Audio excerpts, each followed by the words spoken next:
We're catching up with Phil here at Gamescom at the City Interactive, or CI Games, perhaps I should say, booth, to find out about a game that's, well, we've known about it for quite some time, but it's taken a little bit of a different direction. Can you tell us a little bit what Enemy Front is today? Well, we've taken away from the linear corridor shooter approach that it had before, and it was also more cartoony, kind of like over-the-top action movie. So we've moved away from that and taken our subject matter more seriously. It's sandbox, combat sandbox, huge open environments with a lot of ingredients that allow the player to choose how they take on the action, because it's not about being a soldier in the front, it's about being a resistance fighter behind enemy lines in occupied Europe. So this setting allows us to design a sandbox that supports stealth elements, sabotage, using the terrain against larger numbers of soldiers, because most of the time you're by yourself, and we think that this is the first time that a AAA shooter has taken on World War II from the point of view of a partisan, basically a resistance fighter. So it sounds like it's a little bit like you rethought the gameplay mechanics because it would fit the fiction better. Is that correct? Well, our creative director, Raphael van der Erp, he wanted to set it in a behind the front context, because we feel that World War II is still a huge well of stories and great settings for shooters and other games. But we didn't want to do the same old, Saving Private Ryan, storming the beach of Normandy. Tom Hanks wins World War II in the end. We didn't want to do that. We wanted to go into stories that a lot of people haven't heard about, like the Warsaw Uprising, the French resistance in the countryside, the raid on the German heavy water plant in Norway is one of the missions we feature. We wanted to tell these stories that haven't been featured in games before, and it's also an obvious, huge source of gameplay for a sandbox game. So it seemed like a natural fit. Sound like the unsung heroes of World War II. Yeah, sort of. I mean, we don't want to be the square-jawed American, blasting his way through World War II. Still thankful that, I mean, but we've thanked them enough in enough different games, I think. They thank themselves in a lot of movies. Yes, yeah, well, everybody does that to a certain extent, but I personally think that the unsung heroes are the people who took up arms against the occupiers, who were not soldiers, these were civilians that took enormous personal risk, volunteered, and put themselves at an incredible personal risk to fight a very well-equipped, very numerous enemy that had already defeated their army and had proven themselves to be formidable opponents, and yet these people still took up arms against them, and a lot of them paid a heavy price. And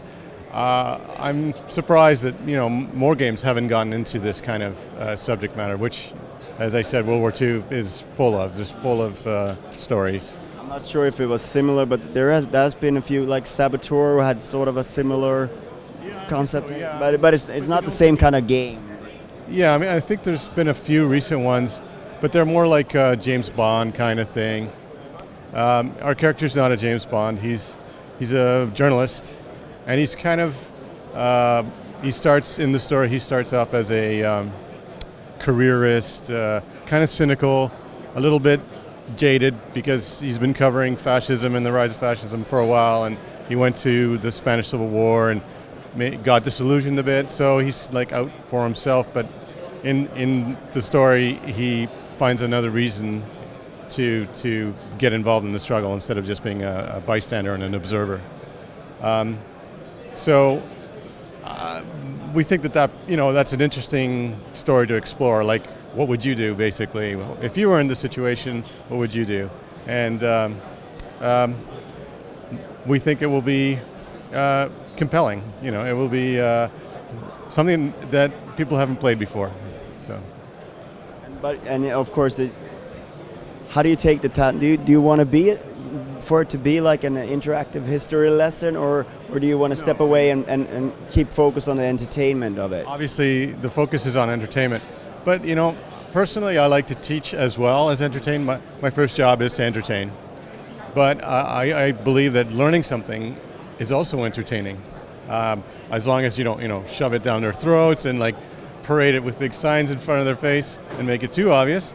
But I like to bring reality, historical detail to the game, and people may pick up on it, may find it interesting, or it may be just background for them. It's not that important for us to send a message or anything like that. We're not, you know, we're not getting on a soapbox, but we are setting it in World War II. We're trying to be true to the setting and the facts, and we want to be as authentic as possible without being preachy and, you know, flag wavy and stuff like that. So in terms of when you're on occupied Seoul, will you be fighting the Germans all the time, or is the more the local, the ones that turned the turncoats, the ones who went with the opposition, or how do you? Because I mean, Nazis is such a great enemy to have in a video game. Pretty good. I mean, we never get tired of shooting Nazis. But yes, there were other bad guys in occupied Europe. Turncoats, traitors. In France, there was the milice. Anyways, I'm not going to go into a history lesson here, but we are the Germans are the main opponents. We don't want to open any political wounds. We you know, which the subject matter is very heavy. When we started getting into it, the Warsaw Uprising and stuff like that, it's very heavy. We don't want to be a downer, and we don't want to be opening up any unhealed wounds. So we kind of concentrate on the Germans as our bad guys. We're looking at expanding the story, of course, and DLCs and all that stuff that we've been talking about may be featured in the future. So where are you at in development, and what's the timeline ahead? We're pre-alpha. We're aiming to release in spring of next year, April, maybe later. And we're working on multiplayer. What else can I say? Platform? PS3, Xbox 360, and PC. We haven't decided on next gen.